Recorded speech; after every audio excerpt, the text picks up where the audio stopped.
नमस्कार, सीएनबीसी आवाज पर आपका स्वागत है। मैं हूं हर्षदा सावंत। सरकार इन दिनों एक नए तरह के ई कॉमर्स नेटवर्क के लॉन्च की तैयारी में जुटी है। ये एक ऐसा नेटवर्क है जिस पर छोटे से छोटा और बड़े से बड़ा कारोबारी अपने प्रोडक्ट ग्राहकों को तक पहुंचाएगा। इसका नाम है open network for digital commerce यानी कि ONDC। पिछले महीने इसका पायलट चरण 5 शहर दिल्ली, NCR, बेंगलोर, भोपाल, शिलोंग और कोयंबटूर से शुरू किया गया। 15 और शहर अब इस पायलट का हिस्सा बन चुके हैं। सरकार का मकसद है कि जैसे UPI ने पेमेंट की दुनिया में क्रांति लाई, वैसे ही क्रांति ई कॉमर्स की दुनिया में आएगी। अब तक 100 मर्चेंट्स इस नेटवर्क से जुड़ गए हैं और जैसे जैसे लॉन्च की डेट करीब आएगी, यह आंकड़ा और भी बढ़ सकता है। तो आखिर कैसे काम करेगा ONDC और आप जैसे मर्चेंट्स और ग्राहक इसका फायदा कैसे उठा सकते हैं, इसी पर बात करने के लिए मेरे साथ जुड़ रहे हैं ONDC के COO और प्रेसिडेंट विभोर जैन। विभोर, स्वागत है आपका सीएनबीसी आवाज पर। ONDC इस शब्द का खूब इस्तेमाल हम सुन रहे हैं आजकल, लेकिन हमारी कोशिश सीएनबीसी आवाज पर यही है कि हमारे दर्शक and hopefully future customers of ONDC इसे ठीक से समझ सके कि इसकी क्या खूबियां होंगी और थोड़ी सी अगर खामियां हैं तो उसका भी एक अंदाजा लग जाए। ये बताइए, ONDC एग्जैक्टली है क्या, और ये जो डिजिटल कॉमर्स में क्रांति आने की बात हो रही है, ये एग्जैक्टली काम कैसे करेगा? धन्यवाद हर्षिता। बेसिकली ONDC है क्या? अभी आप देखेंगे जो व्यवसाय होता है उसके दो तरह से होता है व्यवसाय। एक होता है ऑनलाइन डिजिटली जिसको हम कहते हैं, और एक होता है ऑफलाइन, जब मैं और आप किसी दुकान पे जाके कुछ सामान खरीदते हैं। जो ऑनलाइन पार्ट है, और आज की डेट में हम लोग सब लोग ऑनलाइन चीज़ें करते हैं, सोशल मीडिया पे रहते हैं, वो सिर्फ एक सिंगल डिजिट में होता है आज की डेट में, विच इज़ लाइक 7 to 8% प्रतिशत जिसको कहते हैं, वो उतना ही आज की डेट में ऑनलाइन बिजनेस होता है।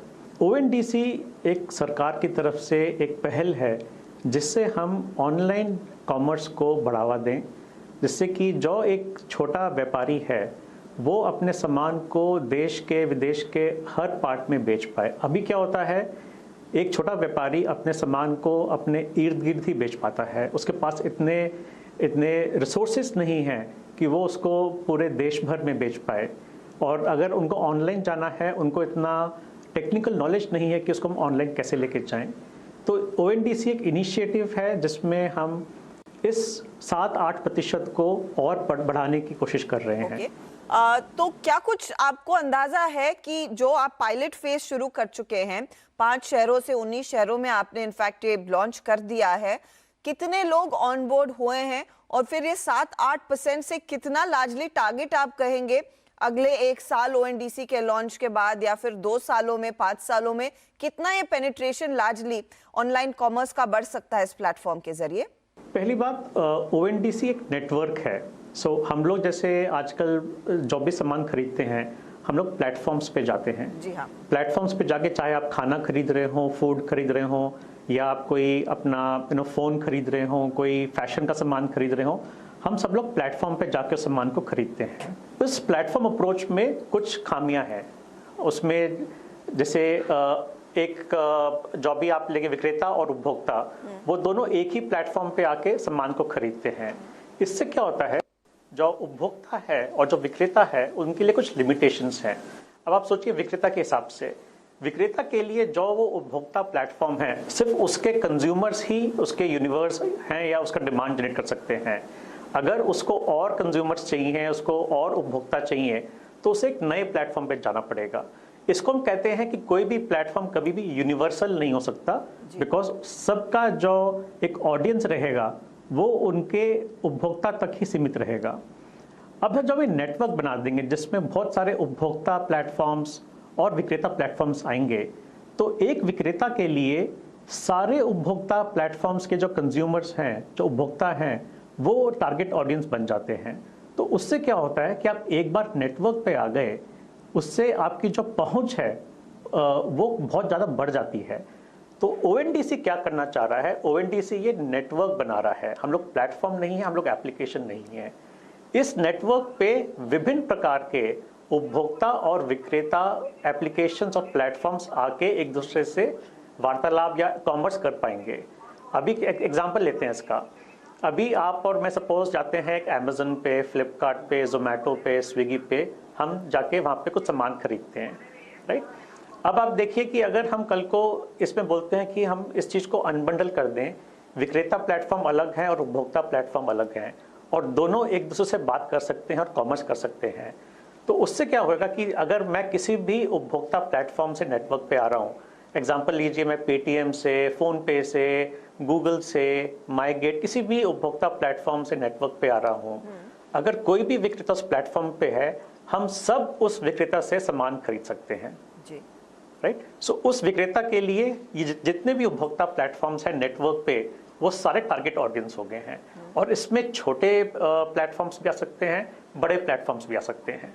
तो इसलिए जब हम बात करते हैं कि एक लेवल प्लेइंग फील्ड दे रहा है, अगर कल को कोई विक्रेता किसी छोटे प्लेटफॉर्म से इस नेटवर्क पे आता है, उसके लिए भी वही ऑडियंस है, फ़ोन पे, पेटीएम, गूगल, जितने भी कंज्यूमर ऐप्स जिसको हम बोलते हैं उपभोक्ता ऐप्स, सारे उसको एक्सेस मिल जाता है सबके डिमांड जनरेट करने के लिए। सो इस तरह से एक छोटे से व्यापारी के लिए, एक छोटे से मर्चेंट के लिए एक बड़ी अपॉर्चुनिटी है कि वो इतने बड़े उपभोक्ता यूनिवर्स को एक्सेस कर पाएगा इस तो नेटवर्क के अगर मैं जरिए। ठीक समझ रही हूँ, ये ऐसा होगा, अगर मैं एक मर्चेंट हूँ, पहले मैं या तो मैं Amazon या फिर फ्लिपकार्ट या फिर स्नैपडील पे इंडिविजुअली जाकर रजिस्टर करती थी, बोलती थी मेरे पास ये 6-7 चीजें हैं, मैं बेचना चाहती हूँ।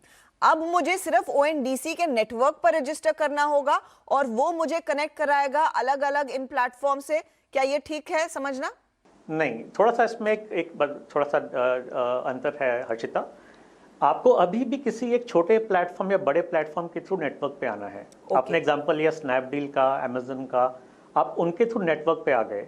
या अब इसका फायदा ये है, अब मैं बहुत छोटे प्लेटफॉर्म, जो एक बहुत लोकलाइज प्लेटफॉर्म है, मैं उसके थ्रू भी नेटवर्क पे आ सकता हूँ। एग्जाम्पल लेते हैं इसका, अगर एक कोई प्लेटफॉर्म है जो सिर्फ कनॉट प्लेस या डिफेंस कॉलोनी के सारे व्यापारियों को नेटवर्क पे लेके आता है, एक छोटा सा प्लेटफॉर्म है सारे सेलर्स के लिए, मर्चेंट्स के लिए, पर वो भी नेटवर्क पे आ सकता है। या कल को कोई एक सिर्फ कांजीवरम साड़ी बेचने वाला नेटवर्क प्लेटफॉर्म है, जितने भी कांजीवरम साड़ी बनाने वाले मैन्युफैक्चरर्स हैं उनको नेटवर्क पे लेके आता है।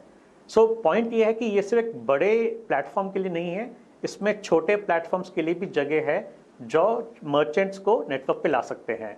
अब जब आप नेटवर्क पे आ गए इन किसी भी एप्लीकेशन या प्लेटफॉर्म के थ्रू, उसके बाद आप जितने भी उपभोक्ता प्लेटफॉर्म्स या एप्लीकेशन से कंज्यूमर्स आए हैं, उनसे आप एक ट्रांजैक्शन कर सकते हैं अब। ठीक है। अच्छा विभोर, फिर क्या बदलेगा क्या? क्या ई कॉमर्स प्लेयर्स को फिर ये ONDC के प्रोटोकॉल्स अपने ऐप पर डालने पड़ेंगे ताकि ज्यादा से ज्यादा लोगों तक रीच पहुंचे? क्या ये ऐसा होगा? बिल्कुल सही कहा आपने हर्षिता। अब एक उदाहरण लीजिए, आप और मैं ईमेल एक्सचेंज करते हैं। आप सपोज यूज कर रहे हैं जीमेल, मैं यूज कर रहा हूं उनसे हॉटमेल या याहू। हम दोनों एक दूसरे से ईमेल एक्सचेंज कर पाते हैं। ये कैसे होता है? इसके अंडरलाइन प्रोटोकॉल होता है जिसको हम कहते हैं SMTP, राइट।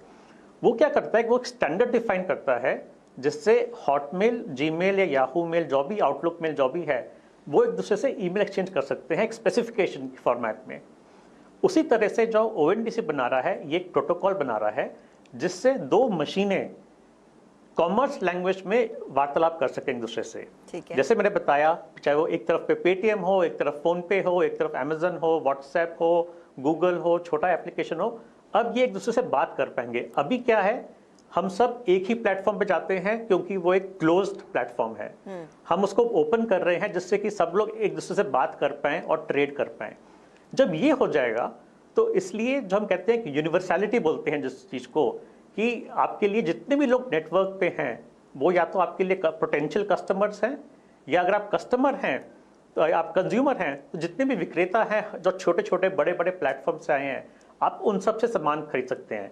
सो एक तरह से एक बहुत बड़ा नेटवर्क बन जाएगा ये कुछ महीनों में और सालों में, जिसमें कुछ ज़्यादा बहुत सारे लोग एक दूसरे से कॉमर्स ट्रांजेक्शन्स कर पाएंगे। सो ये पूरा कॉन्सेप्ट है ONDC का। इस चर्चा में रुकेंगे एक छोटे से ब्रेक के लिए। आप बने रहिए CNBC आवाज के साथ।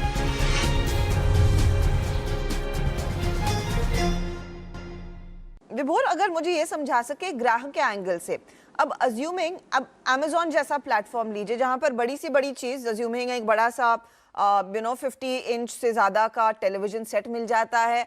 अगर आपको कुछ छोटी चीज़ लेनी है वो भी मिल जाती है। पेन्स भी आप खरीद सकते हैं अमेज़न पर। तो ये ONDC के आने से मेरे लिए क्या बदलेगा? क्योंकि मैं अमेज़न पर जा रही हूँ, मुझे वो सारी चीज़ें मिल रही हैं। ऐसा क्यों है कि ONDC की ज़रूरत एक ग्राहक को है? बहुत बढ़िया क्वेश्चन हर्षिता। एक ग्राहक के पर्सपेक्टिव से देखें, अभी उसको ग्राहक को क्या चाहिए आज की डेट में? आज की डेट में ग्राहक को चाहिए जल्दी से जल्दी उसको सामान मिल जाए, अच्छा सामान मिल जाए और उसके आसपास ही मिल जाए तो और भी अच्छी बात है, इसकी जल्दी आ सकेगा। और ऑब्वियसली कमर्शियली उसको सस्ता सामान चाहिए, कि अच्छी क्वालिटी चाहिए पर एक सही दाम पे चाहिए। उसमें क्या होता है, अब ONDC के हिसाब से सोचिए आप, जब ONDC पे बहुत सारे सेलर्स आ जाएंगे, राइट, मेरे जितने भी आसपास की दुकानें भी हैं जो सेम सामान बेच रही हैं, एग्जांपल लीजिए, आपने बात की 50 इंच टेलीविजन की, हो सकता है अभी वो टेलीविजन बेंगलोर से, अगर दिल्ली में रहता हूँ शायद वो बेंगलोर से या मुंबई से आ रहा हो ऑल द वे।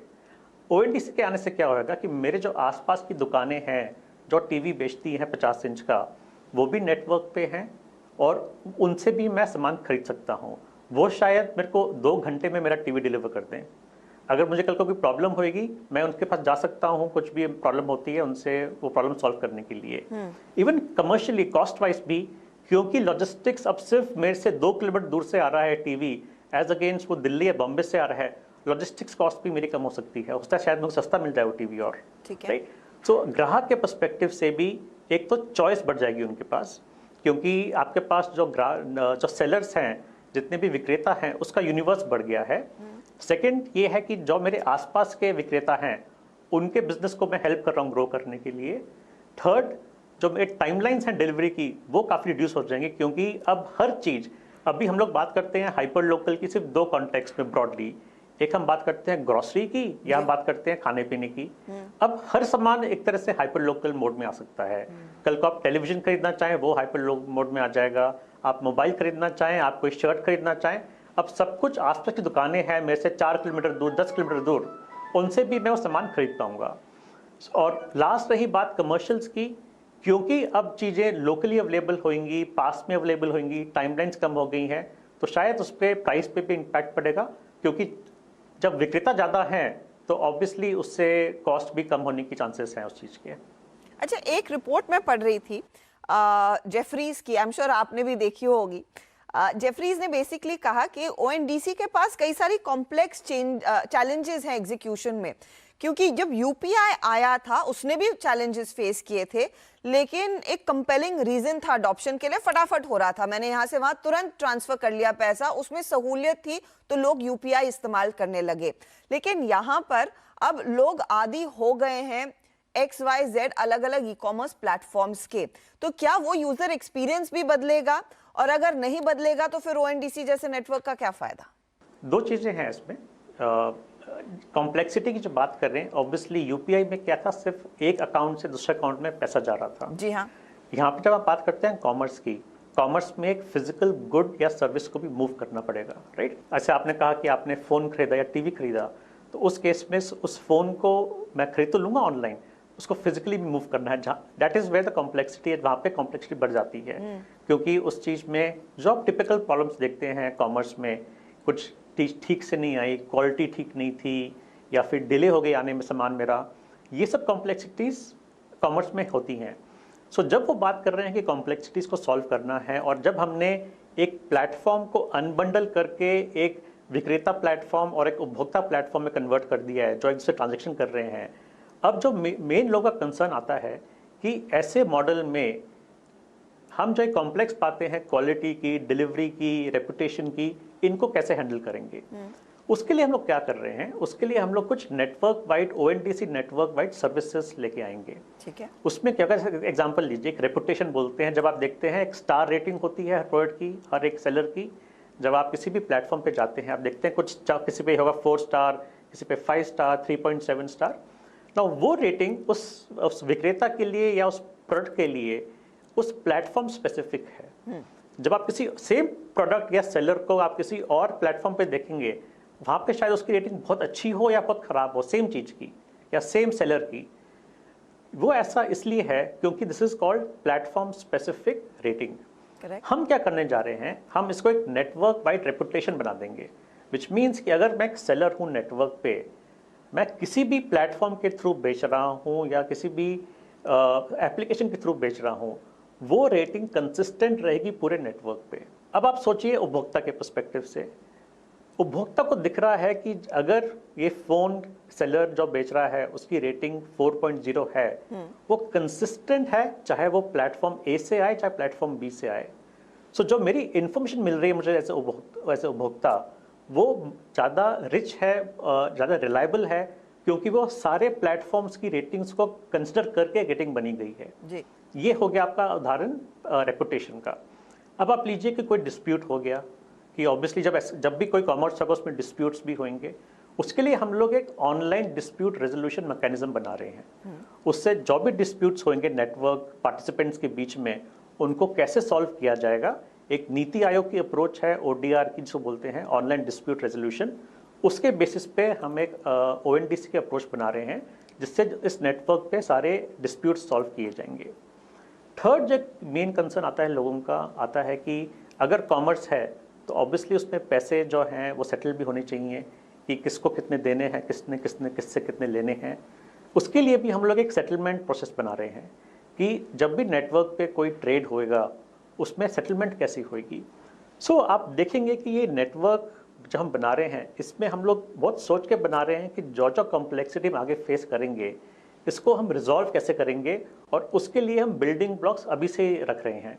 सो हाँ, अभी शुरुआत की है, इसमें टाइम लगेगा, बट यस जो कॉम्प्लेक्सिटीज़ को रेफर कर रहे हैं उसके लिए भी सॉल्यूशन सोचे जा रहे हैं कि उन कॉम्प्लेक्सिटीज को किस तरह से सॉल्व किया जाएगा। और कॉम्प्लेक्सिटीज नहीं आएंगी तो डेप्थ नहीं आएगी, तो जितनी कॉम्प्लेक्सिटी शायद उतना और इफेक्टिव होगा आपका नेटवर्क, उतनी डेप्थ के साथ काम करेगा।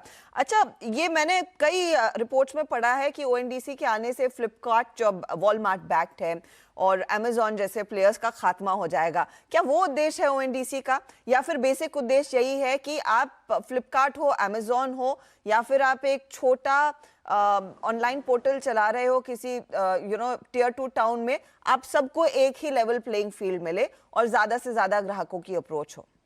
हर्षिता, आपने एग्जांपल लिया था UPI का, राइट? अगर उसी उदाहरण पे वापस जाऊं 2 मिनट के लिए, UPI के आने से डिजिटल पेमेंट में बढ़ावा ही हुआ है। जी हाँ। सबको फायदा हुआ है, चाहे वो छोटा बैंक हो, छोटी फिनटेक हो, बड़ा बैंक हो, बड़ी फिनटेक हो, सबका बिजनेस बढ़ा है UPI के आने से।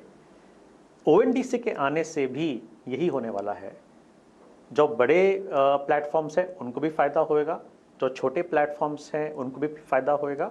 जो अभी बिजनेस हमें ये भी उम्मीद है कि ONDC के आने से, जैसे UPI के आने से क्या कुछ नई इनोवेशंस आई, उससे न्यू स्टार्टअप्स आएंगे, एक नया इकोसिस्टम क्रिएट होएगा जो इस पूरी चीज को ग्रो कराएगा, राइट? सो आपने बिल्कुल सही कहा, ONDC का जो क्लियर ऑब्जेक्टिव है वो है हर किसी को एक लेवल प्लेइंग फील्ड देना, कि अगर मैं एक छोटा विक्रेता हूं, मेरे पास भी चॉइस होनी चाहिए डिजिटली बेचने की, और जब मैं डिजिटली बेचूं मेरे पास भी एक उपभोक्ता का एक यूनिवर्स होना चाहिए जिसको मैं बेच पाऊं। ONDC उस प्रॉब्लम को सॉल्व कर रहा है। जी, तो ऐसा नहीं है कि कोई खत्म हो जाएगा? बिल्कुल भी नहीं, इसमें तो सबको बढ़ावा मिलेगा। अगेन वही बात कर रहा हूँ, जैसे UPI से SBI जैसे बड़े बैंक को भी फायदा हुआ, पेटीएम को भी फायदा हुआ, फोन पे को फायदा हुआ, सबको फायदा हुआ, चाहे वो छोटे थे चाहे वो बड़े थे। उस टाइम पे फोन पे, गूगल पे सब छोटे थे जब UPI आया था, पर अब सब उसमें सब इकट्ठे एक साथ बड़े हुए हैं, है ना? उसी तरह से ONDC में भी ऐसा नहीं है कि सिर्फ ये बड़े प्लेटफॉर्म्स के लिए, छोटे प्लेटफॉर्म्स के लिए, छोटे प्लेयर्स के लिए, ये सबको फायदा देगा। क्योंकि आप ये सोचिए कि जब आप हर कोई नेटवर्क पे आ गया है, हर किसी के लिए विक्रेता और उपभोक्ता का यूनिवर्स बढ़ रहा है, आप और ज्यादा कॉमर्स कर पा रहे हैं, राइट। अगर और ज्यादा कॉमर्स हो रहा है, चाहे आप बड़े हों चाहे छोटे हों, सबके लिए फायदा है उसके अंदर। अच्छा, ये बताइए, अब इस नेटवर्क में किस तरह के लोग जुड़ने लगे हैं और शुरुआत किस तरह की सेवाओं से होगी? क्या इनिशियली जो बेसिक सबसे ज्यादा चलता है वो आजकल या तो इलेक्ट्रॉनिक्स है या फैशन चलता है? फैशन इनफैक्ट आजकल तो काफी हिट है, उसके बाद कॉस्मेटिक्स की बारी है। तो क्या क्या सर्विसेज की शुरुआत होगी और ये किन किन सर्विसेज तक एक्सटेंड हो सकता है, और कितने लोग आपके साथ जुड़ गए हैं? कुछ बड़े नाम भी मैं सुन रही हूँ कि आप लोगों के साथ बातचीत कर रहे हैं, तो स्नैपडील तो फाइनल है, इसके अलावा और कौन कौन से लोग आपके साथ हाथ मिला चुके हैं? सो इसमें हम लोग कैटेगरी बाय कैटेगरी एक्सपैंड कर रहे हैं। हमने शुरुआत की है ग्रोसरी से, फूड एंड बेवरेज से, उसके बाद जैसे आपने कहा fashion, electronics, home and decor, ये सारे कैटेगरीज ऐड की जाएंगी। इसके अलावा जो एक ONDC का कॉन्सेप्ट है वो किसी भी फील्ड में एक्सपैंड हो सकता है, और हमारा भी यही प्लान है कि इसको हम हर फील्ड में एक्सपैंड करें। जैसे आप बात करें शेयर्ड मोबिलिटी की, अगर आपको कोई कैब बुक करनी है आप कैब बुक कर सकते हैं। अगर आप बात करें ट्रैवल एंड टूरिज्म की, वो हो सकता है। ये सिर्फ रिटेल के लिए नहीं, ये होलसेल, B2B, इसमें हर तरह के बिजनेस आ सकते हैं। अल्टीमेटली कॉन्सेप्ट क्या है हर्षिता जी, देखिए, जहाँ पे एक उपभोक्ता है और एक विक्रेता है, चाहे वो सर्विस के लिए हो, चाहे वो प्रोडक्ट के लिए हो, चाहे वो रिटेल में हो, चाहे वो B2B इंस्टीट्यूशनल हो, हर तरह की ट्रांजैक्शन ONDC नेटवर्क पे हो सकती है। इसलिए अभी हमने छोटी शुरुआत की है, ग्रोसरी, फूड एंड बेवरेज, अब फैशन में जा रहे हैं, पर इसमें धीरे धीरे हम कैटेगरीज को ऐड कर पाएंगे, करते रहेंगे।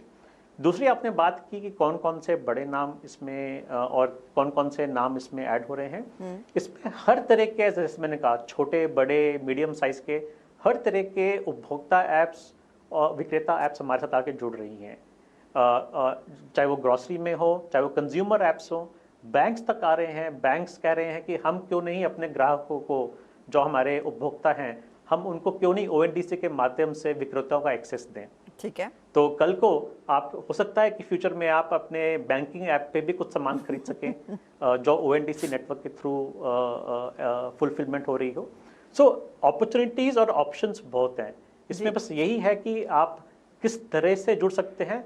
हर बिजनेस के लिए इसमें स्कोप है, उनको सिर्फ ये सोचना है कि उनके लिए किस तरह से उनको जुड़ना है इस नेटवर्क से, और उनको इस नेटवर्क से फायदा क्या होगा। तो ऑफिशियल लॉन्च कब प्लान है? मैं समझ रही हूँ 19 शहरों में आप पायलट तो चला ही रहे हैं और वहां से आई एम श्योर फीडबैक मिल रहा है, लेकिन पैन इंडिया लॉन्च की क्या तैयारी है विभोर?